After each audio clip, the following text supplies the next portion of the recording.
स्वागत करता है। आज हम बहुत आनंदित हैं। पास्टर जी का साथ साथ पास्टर आंटी को भी देखने का आज मौका मिला है। मैं देख रहा था, मुझे देखकर शायद मुस्कुरा रहा है। मैं बड़ा खुश हो गया, लेकिन बाद में जब स्क्रीन रोटेट करके देखा तो देखा क्रिस्टी भी हंस रहे, तो वो आपस में हंस रहे थे। प्रभु का दासी को भी स्वागत है। प्रिय लोगों, आइए प्रार्थना के साथ आज का अध्ययन में पास्टर बी वर्गीस के साथ चलेंगे। पवित्र आत्मा परिस्थिति को अनुकूल करें और जो कुछ भी हम सीखते हैं हमारे भीतरी मनुष्य बलवंत होने के लिए और प्रभु के आगमन में प्रभु के संग जाने के लिए हमारा शरीर प्राण आत्मा निर्दोष साबित होने का कारण बने। आप सबका स्वागत करते हैं। आगे के लिए पास्टर जी को स्वागत करते हैं। पास्टर जी, आपका समय है।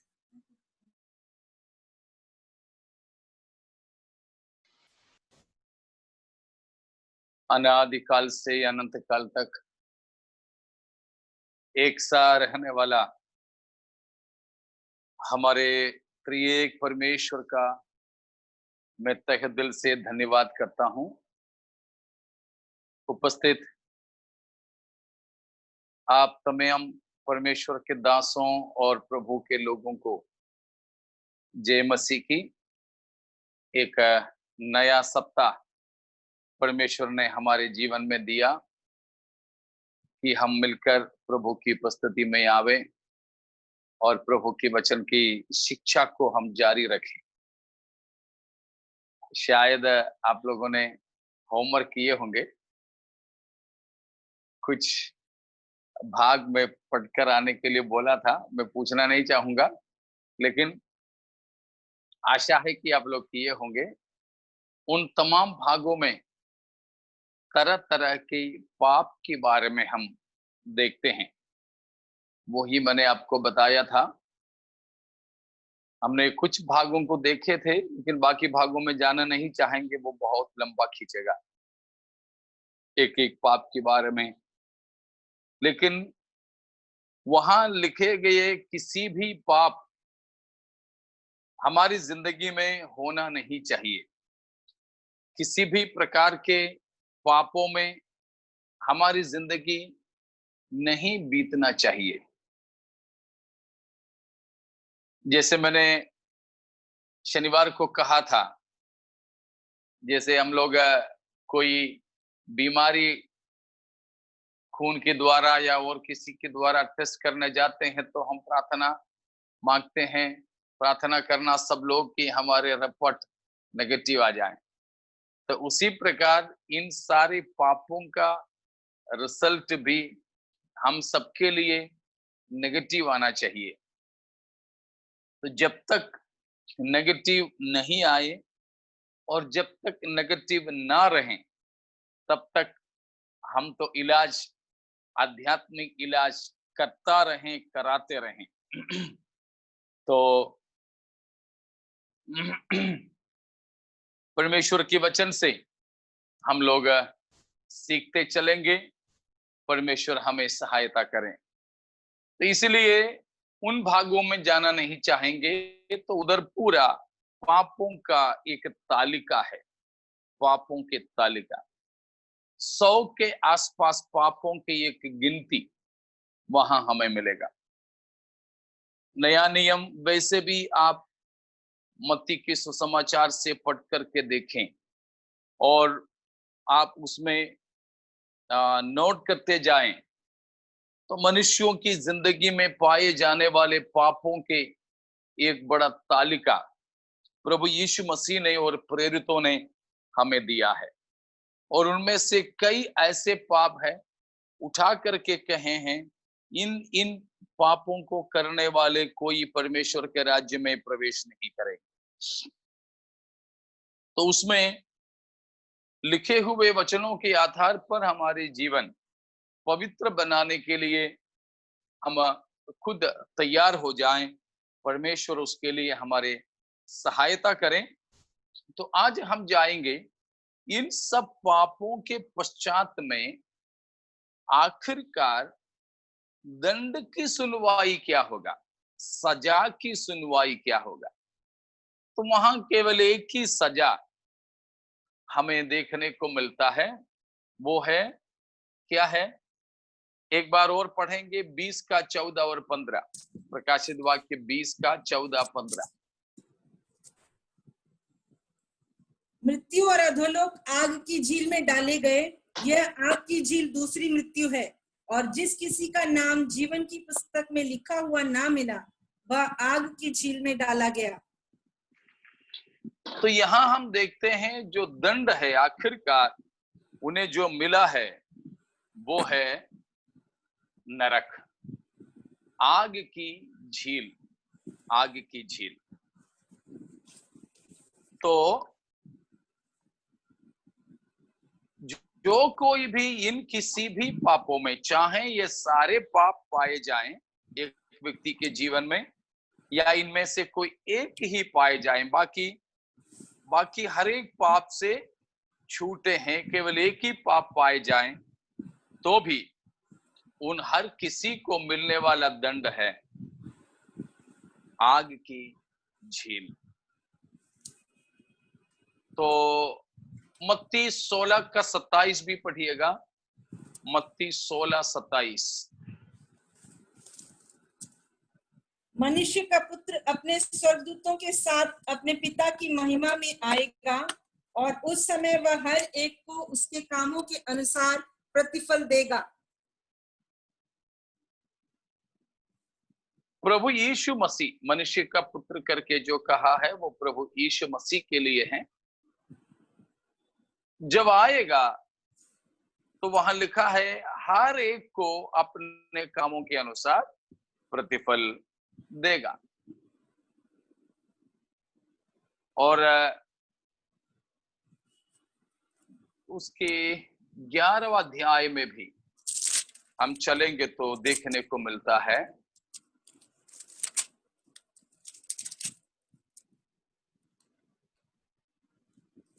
बीस से लेकर प्रभु यीशु मसीह बताता है, लेकिन फिलहाल के लिए हम उसकी 22वां। परंतु मैं तुमसे कहता हूं कि न्याय के दिन तुम्हारी दशा से सूर और सैदा की दशा अधिक सहने योग्य होगी। 23 भी, हे कफरनहूम, क्या तू स्वर्ग तक ऊंचा किया जाएगा? तू तो अधोलोक तक नीचे जाएगा। जो सामर्थ्य के काम तुझ में किए गए हैं, यदि सदोम में किए जाते तो वह आज तक बना रहता।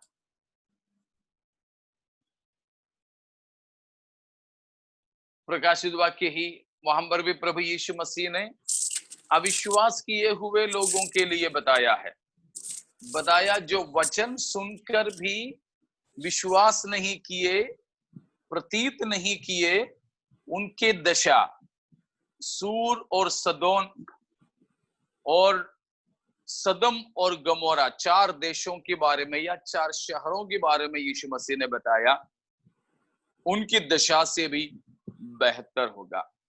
तो मतलब उनकी सदम और गमोरे का दशा, सूर और सदोम की दशा अंतिम समय में जो वचन सुनकर भी नहीं मानते हैं, उनके दशा से अच्छा उन पुराने समयों के दशा है करके बताया। मतलब बड़े सख्तता से उन्हें दंड मिलने वाला है, वहां पर हम पाते हैं।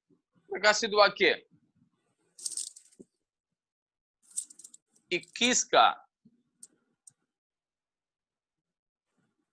27वां वचन भी, परंतु उसमें कोई अपवित्र वस्तु या घृणित काम करने वाला या झूठ का गढ़ने वाला किसी रीति से प्रवेश ना करेगा, पर केवल वे लोग जिनके नाम मेमने के जीवन की पुस्तक में लिखे हैं। तो जो लोग मेमने की जीवन की पुस्तक में उल्लेखित है, वे ही परमेश्वर के राज्य में प्रवेश कर सकेंगे। बाकी हर किसी को मिलने वाला हिस्सा आग की झील है, उसी को हम नरक कहते हैं। उसकी उद्घाटन हमने देखा 19 अध्याय में हुआ है, उसके बारे में हम लोग मनन कर चुके हैं तो वापस नहीं जाएंगे। लेकिन उसका 20वां पद है जहां पर नरक का उद्घाटन होते हुए हमें देखने को मिलता है। तो उससे पहले आग की झील कहीं खुला हुआ और उसमें किसी को भेजा हुआ हम नहीं देखते हैं, लेकिन ये तैयार तो बहुत ही पहले से किया गया था। यशायाह की किताब 30वां अध्याय में हम उसके बारे में पढ़ते हैं। यशायाह 30 अध्याय की 33वां पद। बहुत काल से तोपे तैयार किया गया है, वह हाँ। राजा ही के लिए ठहराया गया है, वह लंबा चौड़ा और गहरा भी बनाया गया है। वहां की चिता में आग और बहुत सी लकड़ी है। यहोवा की सांस जलती हुई गंधक की धारा के समान उसको सुलगाएगी। तो बहुत काल से तोपे तैयार किया गया है। तो ये नरक का एक सूचना हम मिलते हैं। बहुत काल से राजा ही के लिए ठहराया गया है, लंबा चौड़ा गहरा भी बनाया गया है।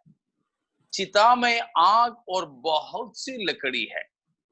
यहोवा की सांस जलती हुई गंधक की धारा की नाई उसको सुलगाएगी।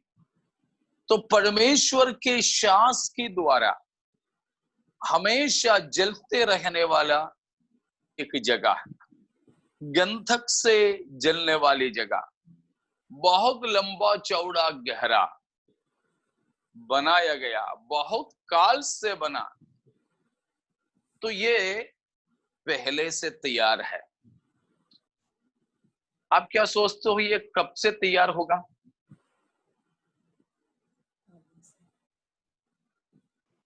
कब से तैयार होगा? सृष्टि के पहले से। आप क्या सोचते हो कि नरक पहले तैयार किया गया होगा या हमारे लिए उद्धार पहले तैयार किया गया होगा? हमारे लिए पहले उद्धार तैयार किया गया। अवश्य नरक जगत की उत्पत्ति से पहले तैयार किया गया करके उठा करके नहीं कहा, लेकिन हमारे उद्धारकर्ता के बारे में विशेष कई भागों में बताया। जगत की उत्पत्ति से पहले हमारे लिए उद्धार और उद्धारकर्ता को परमेश्वर ने तैयार किया है। तो हमें ये बात को समझना है कि जब स्वर्गदूतों ने पाप किया तो उनके लिए परमेश्वर ने आग की झील का प्रबंध किया है। आग की झील का प्रबंध किया। तो उस प्रकार का एक फर्क हमें देख सकते हैं। मनुष्य पाप जब करता है, नहीं तो पाप करने वाला मनुष्य के लिए परमेश्वर ने कलवरी जब तैयार किया तो पाप करने वाला स्वर्गदूत या उसके झुंड के लिए नरक को तैयार किया।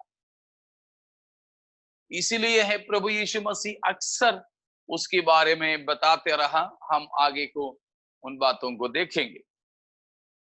तो यहां पर नरक या प्रकाशित वाक्य इसको आग की झील, आग और गंधक जलने वाला नरक, दूसरी मृत्यु, इन नामों से इसे कहते हैं।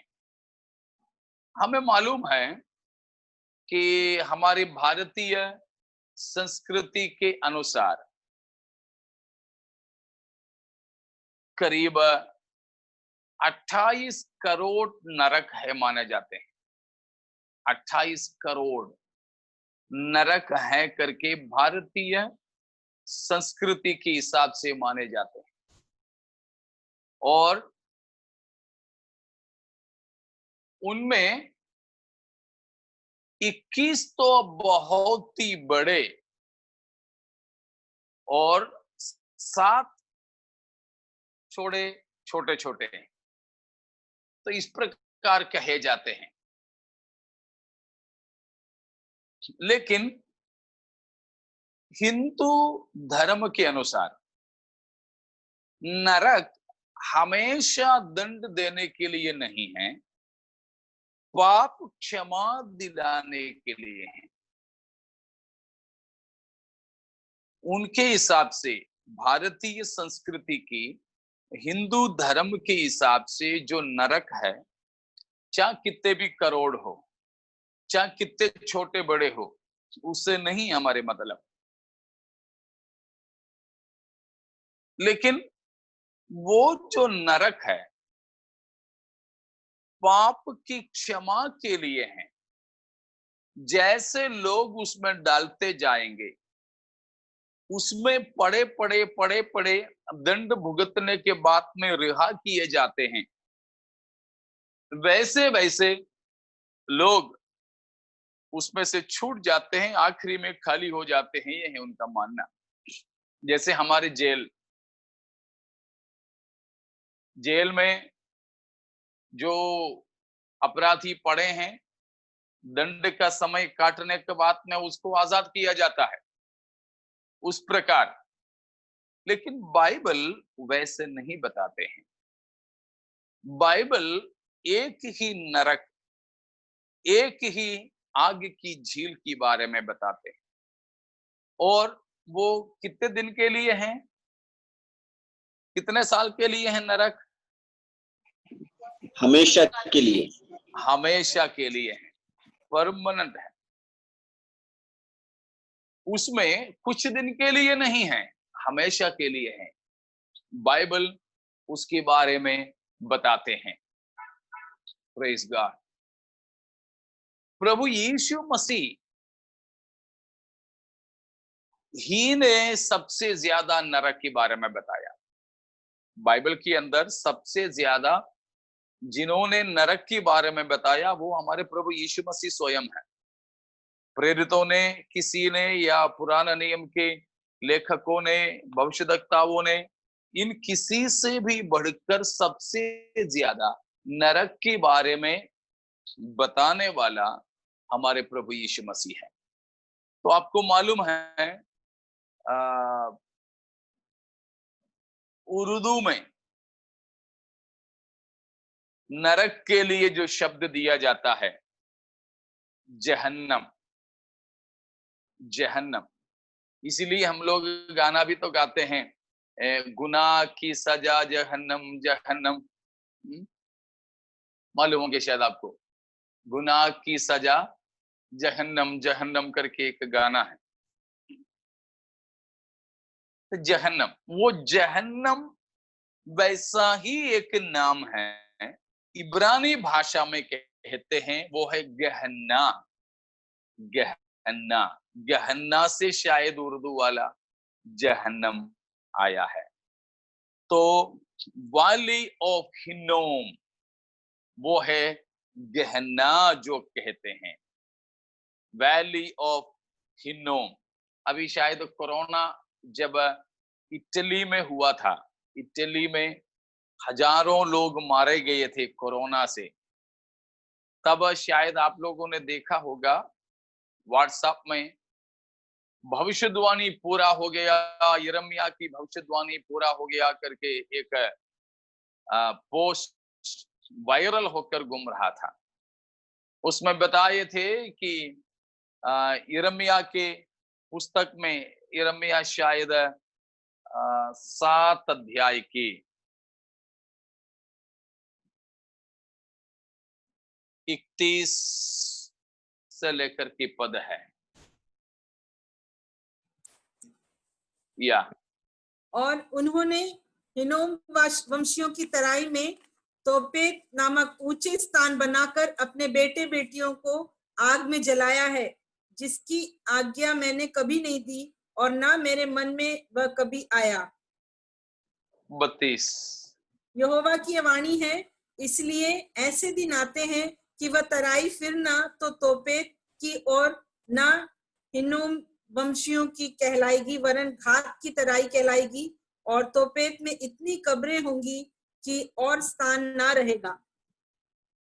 तो यहाँ पर यिर्मयाह नबी ने देखो यहाँ का तोपेत हमने पहले यशायाह 30 के 33 में पढ़े थे। तो तोपेत का मतलब है कि एक श्मशान घाट, जहां यहाँ यिर्मयाह नबी इसे एक वैली ऑफ स्लॉटर कहा है, ए वैली ऑफ स्लॉटर, एक तोपेत। उन्होंने इसलिए कहा कि मलयालम में कुलत्ताड़वरा 32वां पद में है। हिंदी में क्या था एक बार और देखिएगा उसका 32वां पद में। वाणी है कि इसलिए ऐसे दिन आते हैं कि वह तराई फिर ना तो तोपेत की और ना हिनोम वंशियों की कहलाएगी, वरन घात की तराई घात की तरह। या घात की तराई, वैली ऑफ स्लॉटर। इसीलिए तोपेत का नाम यिर्मयाह ने बदला, नहीं तो यिर्मयाह के समय में परमेश्वर ने बदल के दिया, क्योंकि जैसे 31वां पद में हम पढ़े थे, लोग पराय देवताओं के लिए अपने बेटे बेटियों को यहाँ बलि चढ़ाते थे। तो बलि उस प्रकार चढ़ाने के कारण उसे स्लॉटर की तराई या घात की तराई कहते थे, वैली ऑफ स्लॉटर। तो अब जब ये इटली में कोरोना के द्वारा बहुत सारे लोग मारे गए, इटली में भी एक इसी नाम का एक तराई है। वहां लाशों को ला करके डाल दिया, तो सब लोगों ने इस वचन पूरा हो गया करके बहुत से लोगों ने उसका फोटो और उसका ये वो सब निकाल करके भेजने लगे। लेकिन ये जो बताया है बाइबल के अंदर, ये गेहन्ना या फिर वैली ऑफ हिन्नोम या वैली ऑफ स्लॉटर, यह इटली में नहीं है, यह यरूशलेम में है। दोनों दो जगह हैं। इसीलिए इटली में जब ऐसे लोग मारे गए, अगर लाश वहां लाके फेंक भी दिए हो तो भी इस वचन का सिद्धता नहीं है, क्योंकि यह यरूशलेम की बात है, वो इटली की बात है। बिल्कुल फर्क है दोनों में, ठीक है। दोनों फर्क के दो कॉन्टिनेंट है। कॉन्टिनेंट के लिए हिंदी में क्या बोलते हैं? भूखंड, द्वीप, भूखंड, भूखंड, भूखंड, महाद्वीप, भूखंड या महाद्वीप। तो दो महाद्वीप में हो रहे हैं, दो महाद्वीप में हो रहे हैं। तो ठीक है। तो यहां पर गेहन्ना के बारे में जब हम देखते हैं तो नरक के बारे में, ये नरक, बाइबल इस नरक के बारे में क्या बताते हैं, आग की झील के बारे में क्या बताते हैं, वो हम देखने के लिए चाहते हैं। सबसे पहले नरक के बारे में बाइबल बताते हैं, इट्स ए प्लेस, यह एक जगह है, ठीक है, लिटरल प्लेस है। जहां तक मैं अपने तरफ से मानता हूं, स्वर्ग भी नरक भी एक एक ग्रह होगा, प्लैनेट होगा। मेरा व्यक्तिगत मानना है, बाइबल में आप रेफरेंस ढूंढोगे तो शायद मैं नहीं दे पाऊंगा, लेकिन ये मेरे मानना है। जैसे कि उसके लिए मैंने पहले भी एक बार बोला था, सूरज को हम जानते हैं अभी कितने साल हो गए, विज्ञान तो बताते हैं करोड़ों साल हो गए, लेकिन उधर भी मसीह लोग जाकर के लड़ते हैं, नहीं करोड़ों का हुआ, 6000 ही हुआ है। नहीं भाई, उसमें लड़ने मत जाओ। परमेश्वर ने आकाश और पृथ्वी की रचना करके करोड़ों करोड़ों साल हो गए होंगे, तो वो कुछ भी बाइबल के खिलाफ में नहीं है, ठीक है। तो करोड़ों साल पहले वाले डायनासोर के ढांचा मिल गया, हड्डी मिल गए, ठीक है भाई, बाइबल उसके खिलाफ नहीं है, हम ऐसों से लड़ने मत जाइए, क्योंकि परमेश्वर ने आदि में आकाश और पृथ्वी की सृष्टि किया। उस पहली जगत में डायनासोर क्या है, उसी के बारे में अभी तो हमें मालूम है। शायद अब तक खुदाई नहीं किए हुए ऐसे भी बड़े बड़े जानवर रहे होंगे उसमें। बाइबल उन किसके खिलाफ नहीं। ऐसे कोई वैज्ञानिक बातें मालूम पड़ जाएं तो भी बाइबल के लिए कोई खतरा नहीं है, क्योंकि नहीं मालूम कितने करोड़ों अरबों साल पृथ्वी उसी अवस्था में रहे थे। इसीलिए वो कुछ भी हमारे लिए खतरा नहीं बनाते। ठीक है, तो अभी सूरज जैसे जलते रहने वाले एक ग्रह है, उसी प्रकार कितने कितने करोड़ों साल से शायद ये सूरज जल रही है। हाँ, जरूर परमेश्वर तो उसमें फूंक नहीं मार रहे हैं, परमेश्वर की श्वास इसको जला नहीं रहे हैं। परमेश्वर ने सृष्टि में ही इसको जलने के सारे चीजें बना करके दे दिया है। उसको जलने के लिए माचिस की भी कोई जरूरत नहीं है। अब कल मैंने एक वीडियो अचानक से मेरे सामने आया, तो मैंने देखा कि अभी कुछ दिन पहले की बात है, कि वो कहाँ का है मुझे पता नहीं, लकड़ी लकड़ी से घिसा घिसा कर वे लोग आग जला रहे हैं। एक इतना मोटा सा एक लकड़ी है, इतना मोटा सा, इतना, और उसमें वो हल्का सा चीरते हैं। उसके बाद छोटा सा एक लकड़ी का टुकड़ा लेकर इसमें बड़ी तेजी से घिसते हैं तो चींकारे आते हैं।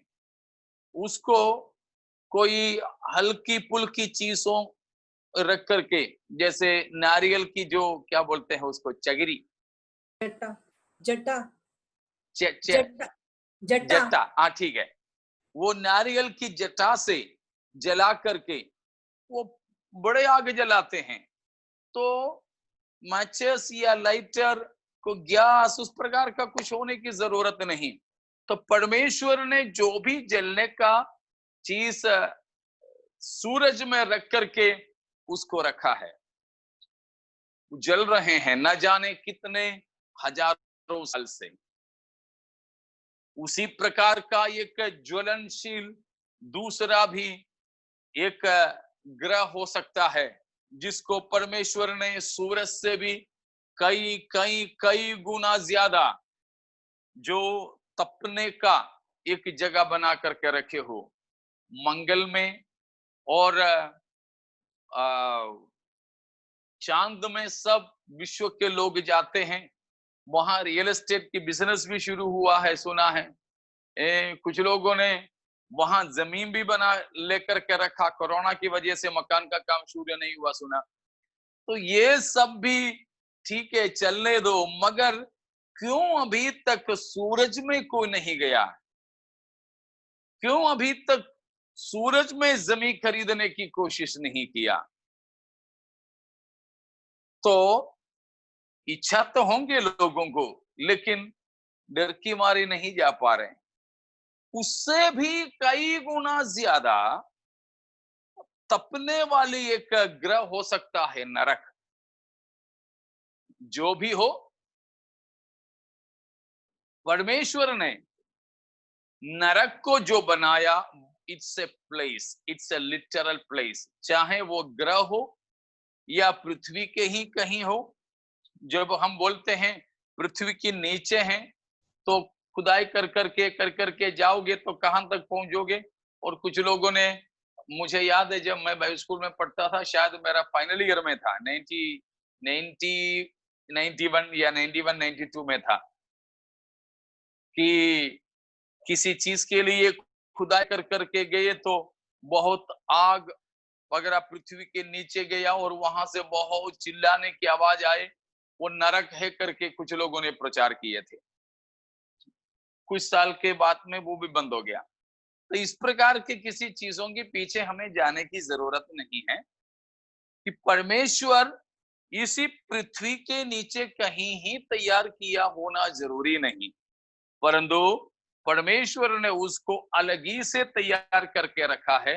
विज्ञान के नजरों से, कैमरा के आंखों से उसे परमेश्वर छिपा रखा है, और कितने भी तकनीकी के साथ में खोजबीन करें तो भी वो वैज्ञानिकों के नजरों में आने वाला है भी नहीं। तो ऐसा एक जगह है नरक, वो जगह के लिए बताया गया जो विशेष, जो ग्रीक शब्द है, यूनानी शब्द है गहन्ना। गहन्ना, ठीक है, गहन्ना। और गहन्ना का मतलब है नरक या हेल, ठीक है, हेल। ये पुराने नियम में उसके लिए बताया गया नाम है, हमने देखा वैली ऑफ हिन्नोम। हिन्नोम की तराई, हिन्नोम की तराई, वो मोलेक देवता के, मोलेक देवता के लिए बच्चों को शिशु हत्या या नर हत्या करके बलि चढ़ाने वाली जगह थी। इसलिए वहां बलि चढ़ाने के लिए वेदी हमेशा तैयार रहती थी, उनमें से हमेशा जो है आग जलते रहते थे, जलते रहते थे। देखिए दूसरा इतिहास 28 अध्याय का 3 पद, दूसरा इतिहास 28 का 3, सेकंड क्रॉनिकल्स 28 वर्स 3। और हिन्नोम के बेटे की तराई में धूप जलाया और उन जातियों की घिनौने कामों के अनुसार जिन्हें यहोवा ने इजराइलियों के सामने से देश से निकाल दिया था, अपने बच्चों को बस आग बस में बस होम कर दिया। बस वही हमें वो नाम चाहिए, वो क्या है? हिन्नोम हिन्नोम। की, या हिन्नोम की तराई, हिन्नोम की तराई।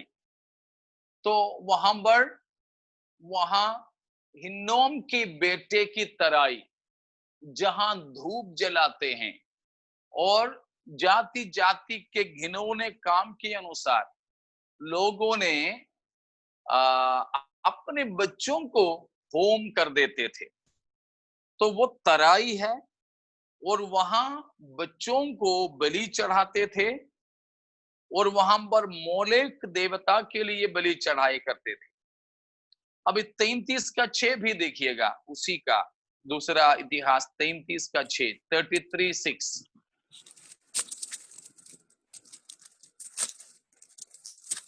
फिर उसने हिन्नोम के बेटे की तराई में अपने बेटों को होम करके चढ़ाया। बस और बस शुभ बस उधर भी हम वही चीज को देखते हैं। यिर्मयाह 32 का 35 भी, यिर्मयाह 32:35, यिर्मयाह 32:35। उन्होंने हिन्नोमियों की तराई में बाल के ऊंचे ऊंचे स्थान बनाकर अपने बेटे बेटियों को मोलेक मोलेक के लिए होम किया। बस मोलेक देवता, उसके लिए बलि चढ़ाते थे।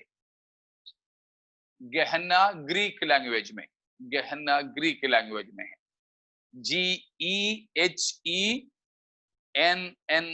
गहन्ना, ग्रीक लैंग्वेज। तो यहां पर ये जो गहना उसी के लिए है। आखिरी में यिर्मयाह नबी ने क्या नाम दिया था? हमने देखा घात की तराई। तो पहले ये हिन्नोम की तराई, हिन्नोम की बेटे की तराई कहलाते थे। उसके बाद में इसको घात की तराई बोलते थे। लेकिन बाद में चल के ये जो तराई एक कचरादाना बन गया था, कूड़ादान बन गया था। यरूशलेम के बाहर वहां पर कचड़ों को एक साथ में डाल के जलाए करते थे। कचड़ों को डालकर हमेशा उसको जलाते रहने की वजह से वो हमेशा धुआंधार रहता था। देखिए, पहले से लेकर हिन्नोम की तराई से लेकर अभी जब कचरा दाना बनने के बाद में भी वहां हमेशा आग जलते रहते हैं। उस आग जलते रहने के कारण उसको ये नाम दिया गया है कि गहन्ना, जहां जलते रहने वाली जगह, जलते रहने वाली जगह। और उसी को जब प्रकाशित वाक्य में आया तो हमने देखा है, प्रकाशित वाक्य 19 के 20 में, प्रकाशित वाक्य 20 का 14-15 में, प्रकाशित वाक्य 14 का 11 में, ठीक है, और 21 की 8 में। इन हर एक भागों में, रेफरेंस एक और बार बोलूं, प्रकाशित वाक्य 19 का 20, 20 का 10, 14, 15, 19 का 20 और 20वां अध्याय का 10वां पद, 14वां और 15वां पद, और 14 अध्याय का 11वां पद, प्रकाशित वाक्य 14:11 और 21 का 8, 21 का 8।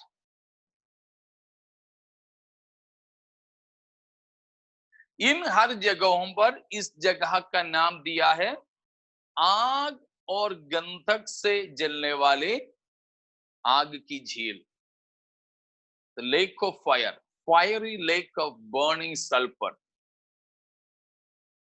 या द लेक ऑफ फायर, आग की झील, नहीं तो आग और गंधक से जलने वाली जगह। यह है प्रकाशित वाक्य में इस जगह का नाम, इस जगह का नाम।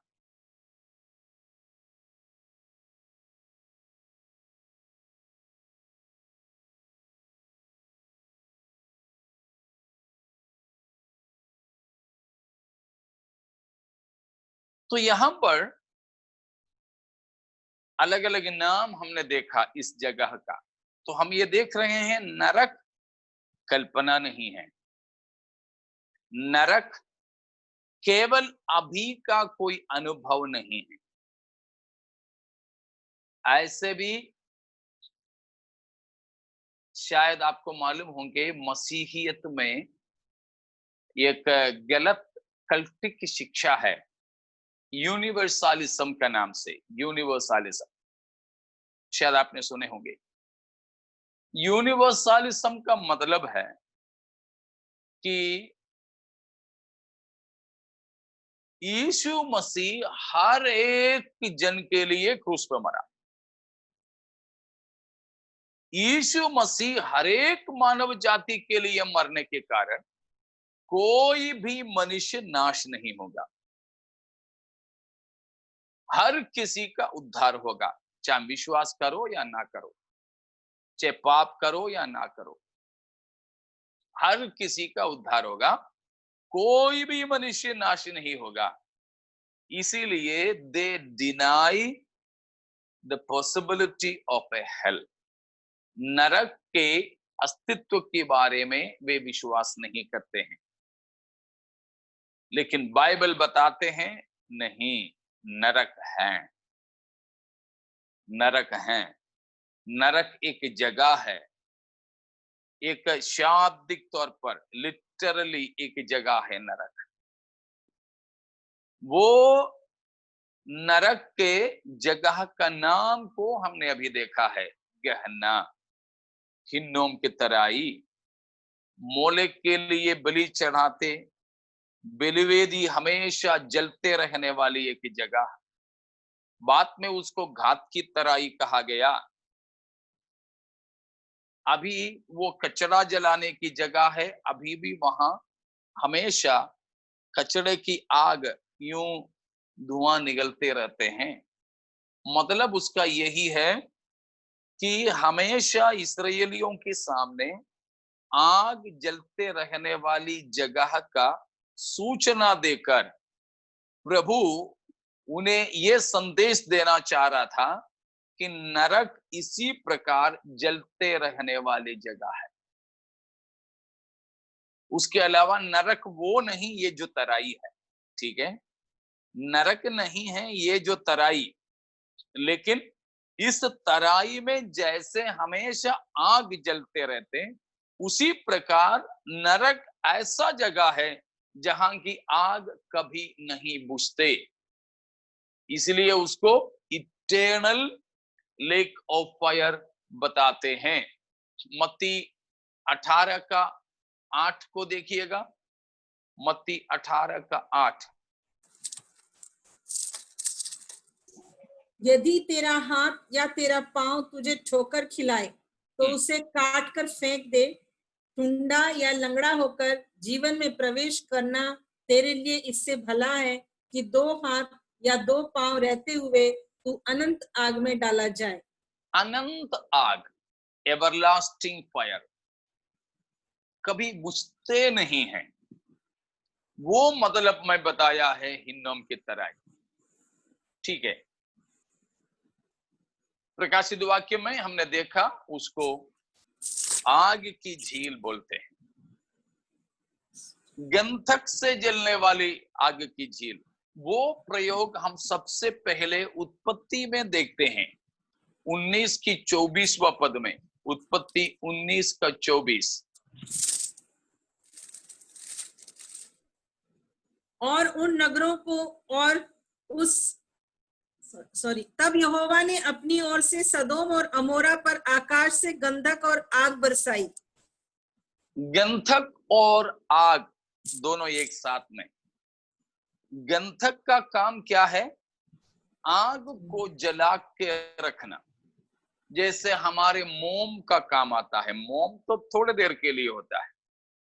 हम एक साधारण सी एक अगरबत्ती ले लें, एक साधारण धागा जला दें तो जल्दी वो भस्म हो जाती है, आग बुझ जाते।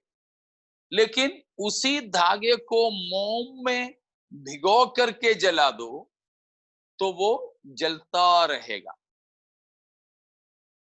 मोम जलता है, जब तक मोम जलता है तब तक यह धागा भस्म नहीं होता। उसी प्रकार आग को बरकरार रखने के लिए, जलने वाली वस्तु को भी आग में बरकरार रखने के लिए गंधक का इस्तेमाल किया जाता है। तो गंधक से आग जलता रहेगा और जिसमें गंधक लगा है वो चीज को बरकरार रखेगा।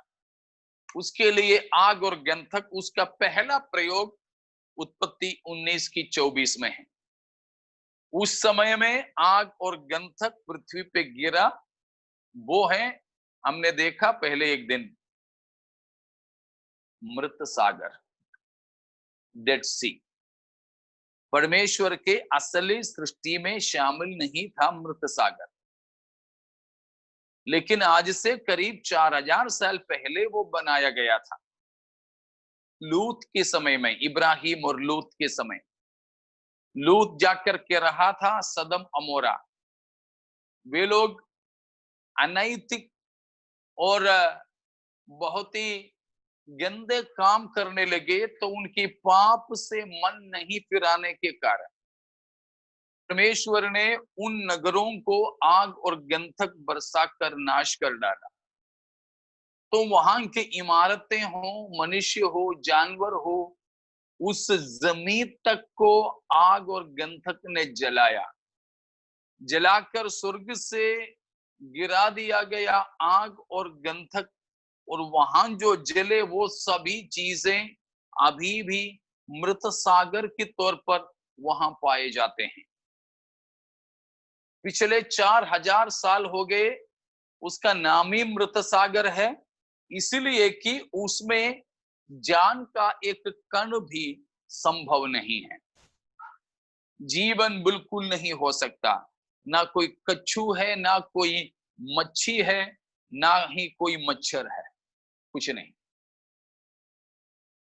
तकिया लेके चले जाना, उसके ऊपर सो जाना, मतलब उतना गाढ़ा, गाढ़ा इन द सेंस डेंसिटी वाला पानी है, केमिकल्स उसके अंदर बहुत है, गंधक से उस प्रकार हुआ है।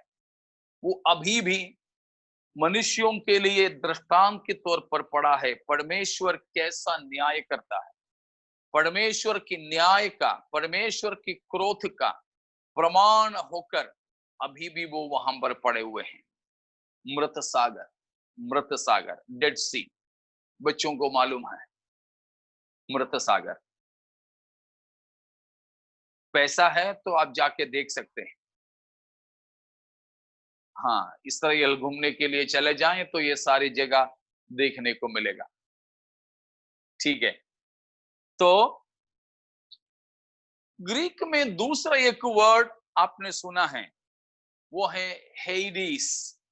हेइड्स भी बोलते हैं, हेइडिस भी बोलते हैं, HADES, हेइडिस।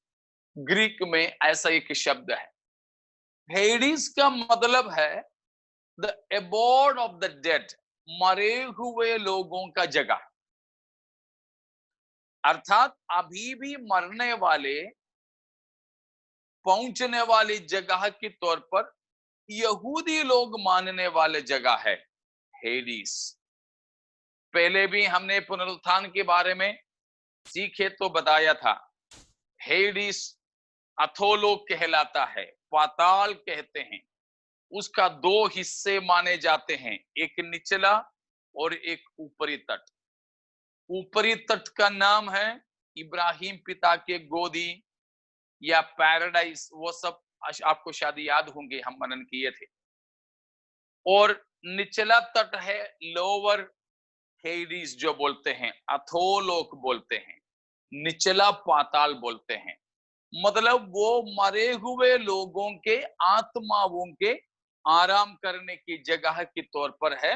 हेडिस का मतलब एबोर्ड ऑफ द डेड, मरे हुओं की जगह कहलाया गया। उसी का इब्रानी शब्द है शियोल, वो भी आपको याद होंगे, शियोल। तो हेडिस और शियोल एक ही मतलब। हेडिस यूनानी में है, शियोल इब्रानी भाषा में है। तो ग्रेव उसका नाम, उसका मतलब ग्रेव, श्मशान घाट, पाताल, ये सब है। ठीक है, प्रेरितों के काम 2:27 देखिएगा, प्रेरितों के काम 2:27, एक्ट्स ऑफ द एपोस्टल्स 2:27। और जो मनुष्य शारीरिक रूप से बिन खतना रहा, यदि वह 2:27, क्योंकि तू मेरे प्राणों को अधोलोक में न छोड़ेगा, अथोलोक में ना छोड़ेगा, अथोलोक। 31 भी, उसने होने वाली बात को पहले ही से देखकर मसीह के जी उठने के विषय में भविष्यवाणी की कि न तो उसका प्राण अधोलोक में छोड़ा गया, न उसकी देह सड़ने पाई। इन दोनों जगह पर अथोलोक जो दिया वो है हेडिस या शियोल का मतलब अथोलोक। और उसी को पहला कुरिन्थी 15:55 में मृत्यु के नाम से भी बताया गया है। देखिए पहला कुरिन्थियों 15:55, हे मृत्यु तेरी जय कहाँ रही, हे मृत्यु तेरा डंक कहाँ रहा। हाँ, तो वहां पर मृत्यु करके भी बताया, इंग्लिश में ग्रेव करके दिया है। वो grave, where is the victory, दोबारा मृत्यु करके कहा है, वो ग्रेव, वो शियोल है, शियोल है। उसी के बारे में हमने प्रकाशित वाक्य में 20 के 13वां पद में पिछले दिनों में देखे थे कि अथोलोक ने अपने मृतकों को वापस दे दिया। तो तब भी मैंने बताया था अथोलोक या वहां अथोलोक का मतलब है कि मरे हुए दुष्ट लोगों की आत्माएं आराम करने की जगह था। तो अथोलोक ने अपने मरे हुओं को दे दिया। उसका मतलब है कि मरने के बाद जिन जिन की आत्माएं अथोलोक में थे, उन आत्माएं वहां से छूट गए, वो मतलब है। ठीक है, तो इस प्रकार इसे जो हम अधोलोक या फिर अबॉर्ड ऑफ द डेड, मरे हुओं के रहने की जगह, या कहीं कहीं मृत्यु करके भी बताया, पाताल करके बताया। अब और किसी किसी अंग्रेजी में वर्शंस के हिसाब से ट्रांसलेशन में फर्क होता है। तो NIV में आप देखोगे तो वहां पर हेल करके बताया है, लेकिन वो हेल नहीं, ठीक है। वहां शियोल या हेडिस है, वो हेल नहीं है। शियोल या हेडिस करके जो बताया वो नरक नहीं है। अधिकतर ये हो सकता है ए प्लेस ऑफ टॉर्मेंटेशन। लूका 16:23 भी देखें, लूका 16:23। और अधोलोक में उसने पीड़ा में पड़े हुए अपनी आंखें उठाई और दूर से अब्राहम बस। की गोद में। अथोलोक, लाजर और धनवान के बाद उसमें धनवान अथोलोक में पड़ा था, वहां पीड़ा हो रही थी। इसलिए हम बोलते हैं कि इन हेल करके यहां बताया है, लेकिन यहां ये भी हेल नहीं है, वही शियोल है, वही हेडिस है, लेकिन that is a place of tormentation. वो पीड़ा की जगह है, पीड़ा की जगह है। दूसरा एक ग्रीक वर्ड है टार्टरस।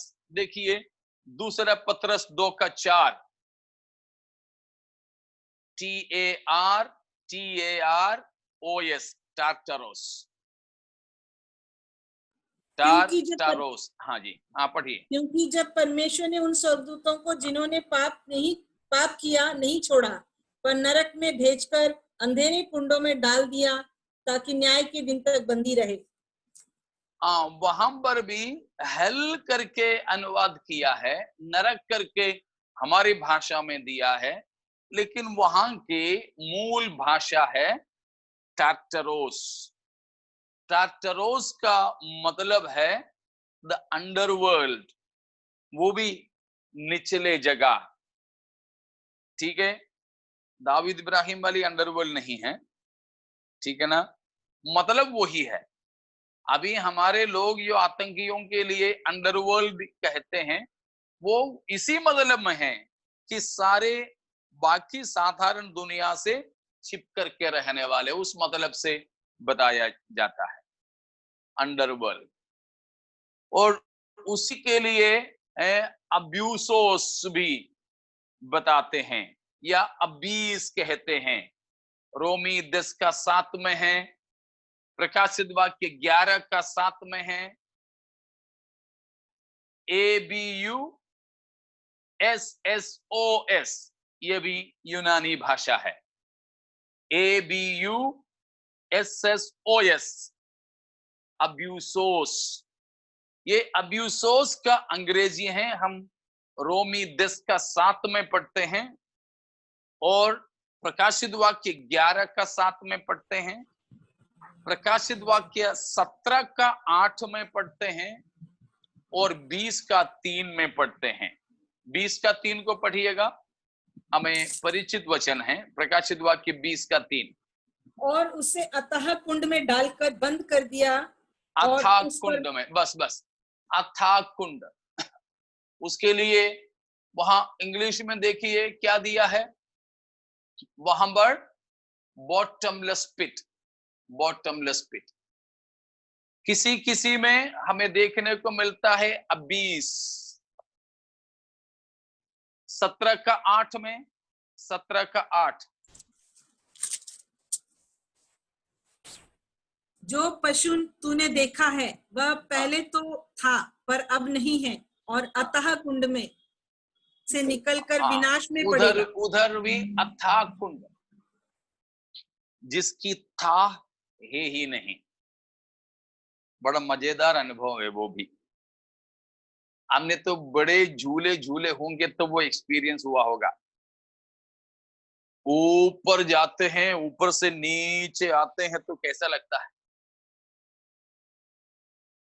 नहीं तो किसी छत से या पेड़ से गिर जाते हैं तो कैसा लगता है? झूले झूलते समय ऊपर से तेजी से नीचे आए तो ऐसा लगता है कि पेट के अंदर आग जल रहा है। शैतान को 1000 साल के लिए ऐसे कुंड में डाल देगा, उसका नाम अबीस है। और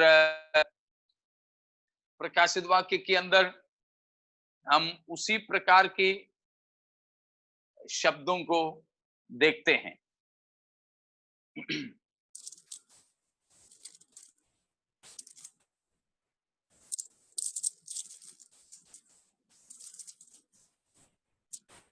ग्यारह का 7वां पद में भी देखिए,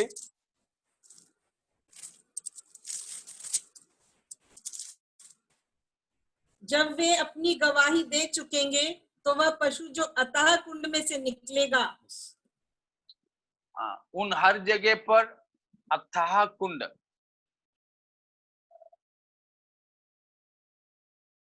മലയാളത്തിൽ വായിക്കുന്നത് ആഴത്തിൽ നിന്ന് കയറി വരുന്ന മൃഗം, ആഴത്തിൽ നിന്ന് കയറി വരുന്ന മൃഗം.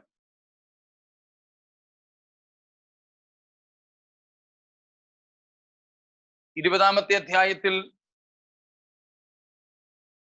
മലയാളത്തിൽ നാം വായിക്കുന്നത് അഗാധത്തിൽ തള്ളിയിടുക.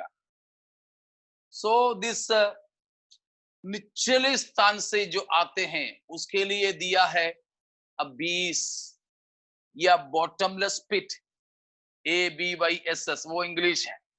और उसका जो यूनानी शब्द है हमने देखा ABUSSOS, अब्यूसोस. तो इन सारे भागों में बताया गया मतलब में हम समझते हैं नरक एक जगह है, लेकिन वो नरक को इस हेडिस से और शियोल से या फिर अबीस से हमें अलग समझना चाहिए. ये सब अलग अलग है. हमारे भाषाओं में किसी किसी को एक ही जैसे नरक अनुवाद किया है, लेकिन नरक नहीं है.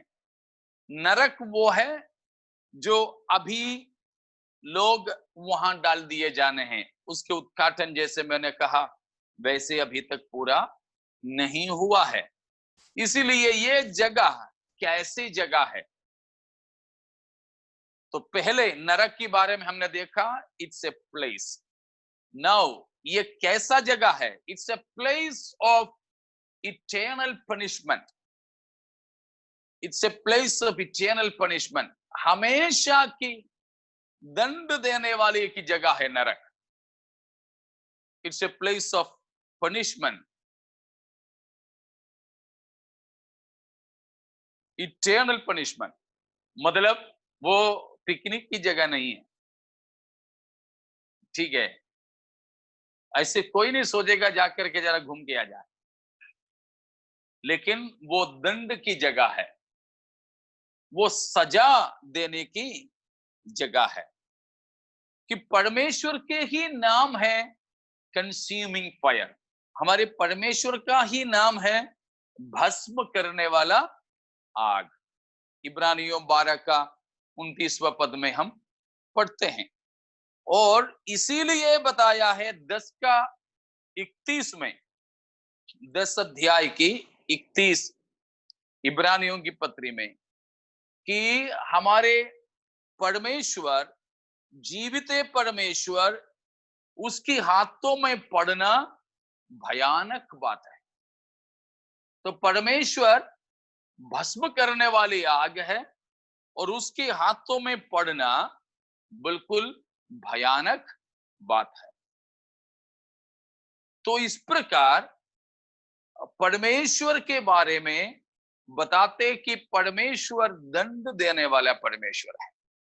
उसके साथ ही साथ में दूसरा थिस्सलुनीकियों 1 का 8 और 9 को पढ़िएगा. शायद हिंदी में कुछ आगे पीछे हो सकता है.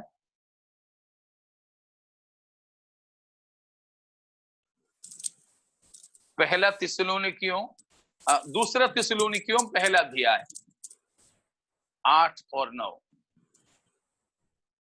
और जो परमेश्वर को नहीं पहचाने और हमारे प्रभु यीशु मसीह के सुसमाचार को नहीं मानते, उनसे पलटा लेगा। वे प्रभु के सामने से और उसकी शक्ति के तेज से दूर होकर अनंत विनाश का दंड पाएंगे। अनंत विनाश का दंड। तो नरक में थोड़े दिन के लिए नहीं, वो अनंत विनाश की दंड की जगह है। ठीक है, अनंत विनाश का दंड की जगह। इसी 9वां पद में से एक और बात हमें नरक के बारे में सीखने को मिलता है, वो है it's a place of eternal separation. Hell is a place of eternal separation. नरक हमेशा हमेशा की जुदाई की जगह है। ए प्लेस ऑफ इटर्नल सेपरेशन, हमेशा हमेशा के लिए जुदाई की जगह है। वहां पर हमने क्या पढ़ा? 9वां पद ध्यान दिया, जो हमारे प्रभु यीशु के सुसमाचार को नहीं मानते।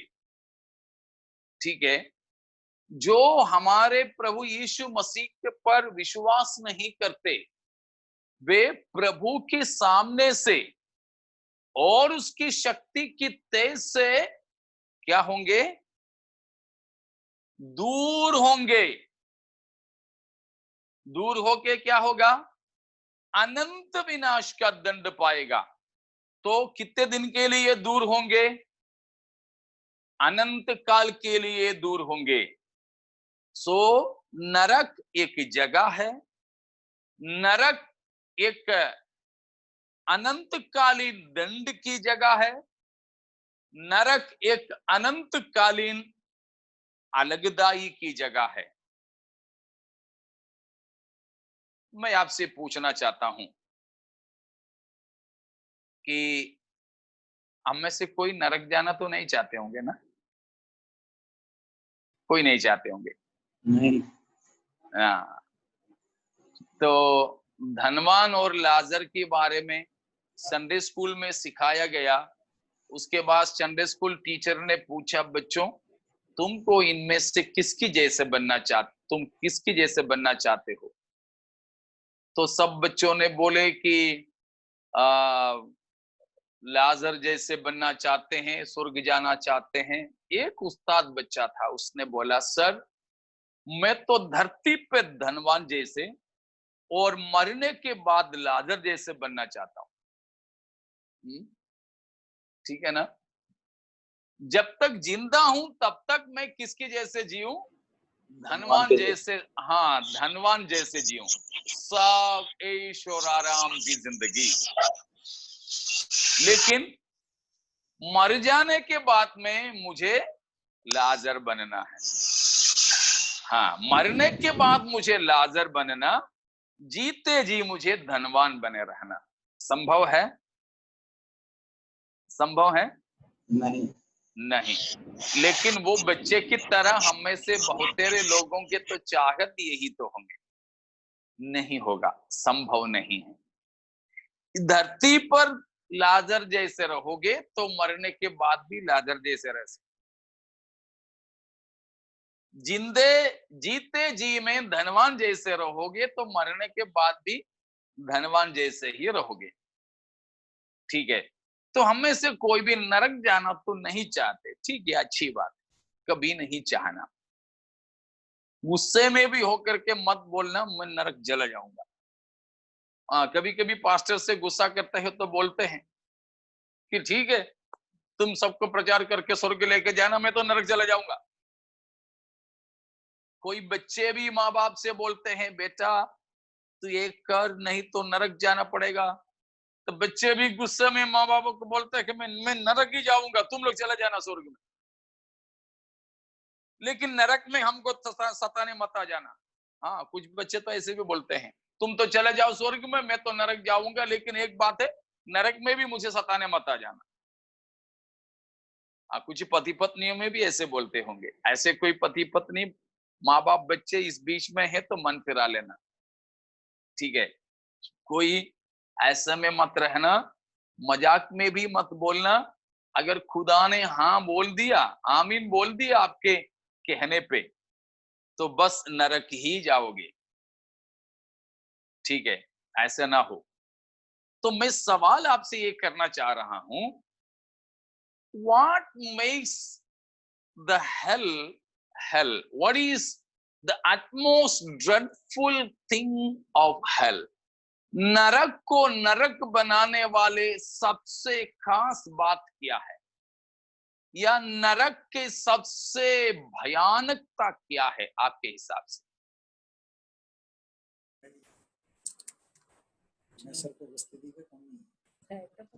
गलत है तो भी कोई बात नहीं, बता दीजिए। कभी ना पड़ने वाली आग, बिल्कुल, वहां की प्यास नहीं, भूख नहीं, अंधेरा नहीं, परंतु वहां का सबसे खतरनाक स्थिति है परमेश्वर से हमेशा हमेशा के लिए जुदा है। Eternal separation from God is the worst thing of hell. The most dreadful thing of the hell is the eternal separation from God. परमेश्वर से हमेशा हमेशा के लिए अलग होना नरक का सबसे भयानक बात है, सबसे भयानक बात। एक और बार उन बातों को मन में रखते हुए उन वचनों को पढ़िएगा। दूसरा थिस्सलुनीयों 1:8 और 9। और जो परमेश्वर को नहीं पहचानते और हमारे प्रभु यीशु के सुसमाचार को नहीं मानते, उनसे पलटा लेगा। वे प्रभु के सामने से और उसकी शक्ति के तेज से दूर होकर अनंत विनाश का दंड पाएंगे। देखा, नरक का सबसे खतरनाक बात है हम यहाँ जो मनन कर रहे हैं, eternal separation from God. So hell is a place, it's a place of punishment, eternal punishment. It's a place of eternal separation from God. परमेश्वर से हमेशा हमेशा के लिए अलग होना। नरक एक जगह है, अनंत विनाश की जगह, अनंत अलगदाई की जगह, परमेश्वर से हमेशा के लिए दूर होने की जगह। इतना खतरनाक अवस्था और कुछ नहीं है नरक में। इसलिए आज हम यहां समाप्त कर रहे हैं। तो मैं आपको ये बात बताना चाहूंगा, प्यारों, परमेश्वर के साथ रहें, परमेश्वर के साथ हम रहें। नरक की सबसे खतरनाक चीज है कि परमेश्वर से हमेशा के लिए अलग हो जावे। वो नहीं होना चाहिए। कौन अलग होंगे? सीधी सी बात, संसार की जिंदगी में जो मसीह से अलग रहते हैं वे मृत्यु के उपरांत भी मसीह से अलग रहेंगे। वहां से कभी भी मसीह से दोबारा जोड़ नहीं सकेंगे। तो शायद आप कोई पूछ रहे होंगे कि मसीह से जुड़ने के लिए क्या करें? हाँ, मसीह से, परमेश्वर से संगति में जुड़कर रहने के लिए पहले आप यीशु मसीह पर विश्वास कीजिए कि प्रभु यीशु मसीह मेरे पापों के लिए स्वर्ग से पृथ्वी पर आया और क्रूस पर मारा गया, तीसरा दिन जिंदा हो गया। यीशु मसीह पर विश्वास कीजिए और पापों को छोड़ दीजिए, पापों से मन फिरा लीजिए और पानी में डूबकर पिता, पुत्र, पवित्र आत्मा के नाम से बपतिस्मा लीजिए। अगर कोई भी पापों से मन फिराकर यीशु मसीह पर विश्वास करते हुए पानी में डूबकर पिता, पुत्र, पवित्र आत्मा के नाम से बपतिस्मा नहीं लिया, वे परमेश्वर से हमेशा के लिए दूर रहेंगे। ये बाइबल क्लास में पूरे शामिल होने से भी मतलब नहीं। प्यारों, हमको चाहिए हम प्रभु की उपस्थिति में आ जाएं, हम परमेश्वर से संगति रखें, और बपतिस्मा लेने के बाद पवित्र जीवन बिताएं। तमाम प्रकार की पाप और अपवित्रताई से बचे रहें। आपके जिंदगी को प्रभु के हाथ में समर्पण कीजिए, ताकि इस संसार में हम मसीह से जुड़े रहें, ताकि प्रभु के आगमन के समय में भी हम प्रभु के साथ में जुड़े रह सकें। तो नरक से हम बचे रहें। जो पिछले दिनों में हमने देखा पापों में अपनी जिंदगी बिताते हैं, यीशु को ग्रहण नहीं किए हैं, बपतिस्मा नहीं लिए हैं, पवित्र जीवन नहीं बिताते हैं, उन हर किसी के लिए दंड की सुनवाई आग की झील होगा। वो एक जगह और हमेशा के जो है दंड की जगह और हमेशा के लिए परमेश्वर से दूर रहने की जगह है। उस जगह में हम न पहुंच सकें, प्रभु के हाथों में अपने जीवनों को हम समर्पण करें। प्रभु हमें इन वचनों के द्वारा आशीषित करें, प्रभु से जुड़े रहने में मदद करें। आने वाली अनंत विनाश की, उस दंड की, नरक से बचने के लिए भी इन वचनों के द्वारा परमेश्वर हमें सहायता करें। थैंक यू पास्टर जी, हृदय का गहराई से आपको धन्यवाद। प्रिय लोगों, आज रात को 8:15 बजे पास्टर पॉल जो नवजीवन धारा, मेरा उनसे डायरेक्ट परिचित नहीं है, हालांकि बातचीत किया है, वो इस समय अमेरिका में है और आज रात को 8:20 में परमेश्वर का वचन से मनादी करेंगे। कृपया समय पर ज्वाइन हो जाएं। आइए प्रार्थना करके सभा को समाप्त करेंगे। Ryan Nair will pray. Ryan Nair प्रार्थना में सहायता करें। Okay, time for my next mission. Thank you, God, for the words to speak. Thank you, God, for the food we eat. Thank you, God, for the birds that sing. Thank you, God, for everything. Thank you, God. Amen. It's Obika and the teacher's name and the friend's name and the neighbor's name and the name. Obika, everybody रखने, केरला रखने, बड़ौदा रखने, राजस्थान रखने, अम्बा रखने, and bless us all. Keep everybody safe. And Amen.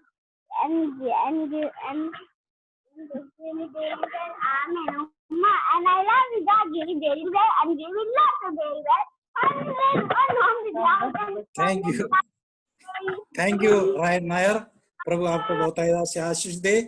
हम परमेश्वर ने हमारा प्रार्थना सुना, हाथ उठाकर प्रभु को धन्यवाद दे। Hallelujah, hallelujah, hallelujah.